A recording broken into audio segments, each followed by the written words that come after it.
Bonjour à toutes, bonjour à tous, j'espère que vous allez bien. Aujourd'hui, je vous donne 5 astuces, parmi les nombreuses astuces qu'on pourrait vous donner, pour être un peu plus efficace sur les tournages. Mais avant ça, je dois vous avertir qu'à la fin de la vidéo, quand vous aurez bien tout vu, prenez une seconde pour regarder dans la description, il y a le lien vers la chaîne YouTube, notre seconde chaîne YouTube.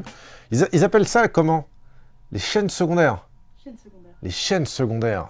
C'est un truc de youtubeur, ça. Regardez bien la chaîne secondaire, on a mis toutes les vidéos des podcasts qu'on a déjà commencé à diffuser depuis quelques mois maintenant, avec tous les acteurs de notre belle industrie audiovisuelle, des acteurs, des fabricants, des réalisateurs, des assistants cam, enfin voilà tout ça. Et maintenant, c'est également visible sur YouTube pour tous ceux qui n'aiment pas écouter un podcast sur Spotify, Deezer, Apple Podcast et consorts. Voilà, j'espère qu'à la fin de la vidéo, ils vont quand même aller regarder. Hein.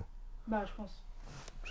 Premier conseil, même si ça part d'un certain bon sens et que beaucoup d'entre vous, vous le faites déjà, quand vous êtes sur des tournages avec des timings serrés, assurez-vous d'avoir une batterie pleine dans une poche. Alors si vous faites du mariage, si vous faites du clip, si vous faites, je sais pas, du reportage, un truc où vous avez besoin de changer des batteries, que vous pouvez pas forcément aller à la station de charge des batteries, eh bien assurez-vous d'avoir une batterie fraîche toujours dans la poche. Ce que je vous conseillerais même, c'est de pouvoir utiliser deux poches différentes, une accessible pour les batteries fraîches et une un peu moins accessible, genre à l'intérieur, un truc zippé ou quoi, pour les batteries pleines, ça vous évitera de trop vous mélanger. Mais ça va vous faire gagner beaucoup de temps. Deuxième conseil, toujours en parlant de batterie, c'est un conseil d'ailleurs que je donnais dans une des vidéos qu'on a fait sur les essais caméra. Il y a quelque chose que moi je fais depuis des années sur les stands de chargement, notamment quand il y a plusieurs personnes qui doivent charger, mais aussi quand je suis le seul à devoir charger, et pour me rappeler quelles batteries sont fraîches et pleines et quelles batteries sont vides. À côté du chargeur, je mets les batteries à l'envers, genre sur le dos, quand elles sont vides, et quand elles sont chargées, je les mets à l'endroit à côté du chargeur. Ça vous permet à vous ou à n'importe quel membre de l'équipe image, lorsque vous passez à côté du chargeur et que vous voyez que les batteries ont fini de charger, de savoir immédiatement si vous pouvez les remplacer avec des batteries qui nécessitent d'être chargées.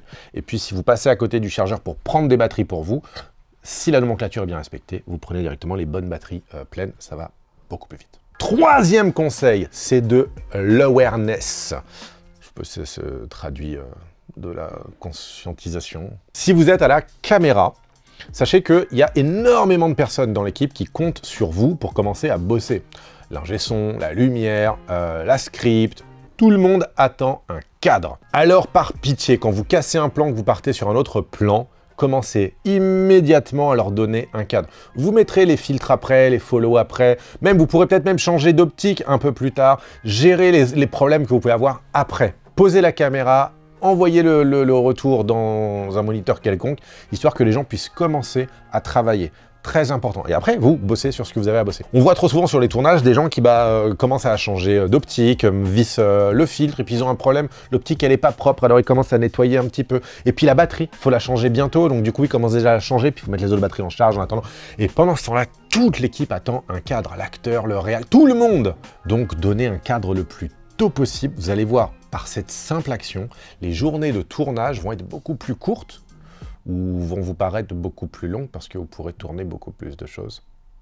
Du coup, je sais pas comment on dit. Quatrième conseil, si vous êtes à la caméra, si vous changez les objectifs, par pitié, s'il vous plaît, on vous le dit, on vous le redit, si vous utilisez des objectifs cinéma, vous n'avez pas besoin de désenclencher le follow focus.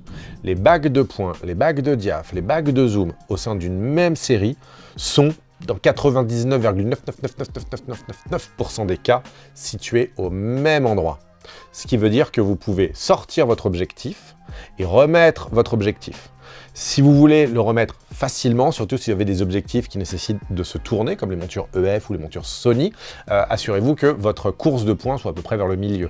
Et puis surtout, ça va vous faciliter la tâche en limitant le nombre de fois où votre follow focus va décranter. Vous savez, quand vous changez d'objectif et que vous êtes obligé de pousser le follow et de le remettre, et de le pousser et de le remettre, à chaque fois, vous êtes obligé de desserrer et de resserrer.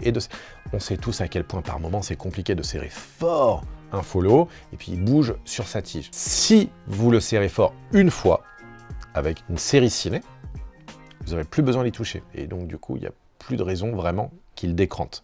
En tout cas, il va décranter probablement, mais beaucoup moins fréquemment que si jamais vous vous amusez à jouer toujours avec. Cinquième astuce, si vous utilisez du velcro, on l'utilise souvent d'ailleurs pour accrocher des transmetteurs vidéo sans fil par exemple, très souvent c'est ça, et que vous voyez qu'il accroche plus ou qu'il accroche pas assez, ou que vous voulez le repositionner, que du coup, il colle mal, vous pouvez utiliser la flamme d'un briquet pour raviver la colle.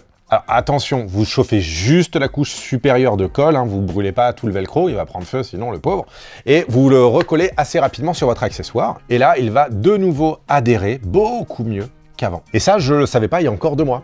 C'est un stagiaire ici à Puzzle, au département caméra, qui me l'a montré, et j'ai trouvé ça vraiment brilliant, comme disent les Anglais. Donc voilà, merci à toi Tom, on en apprend tous les jours, et de tout le monde. Alors avant de vous dire au revoir dans 2 secondes, il faut quand même que je vous incite à aller regarder dans la description le lien vers cette chaîne secondaire. Mais c'est tellement classe d'avoir une chaîne secondaire.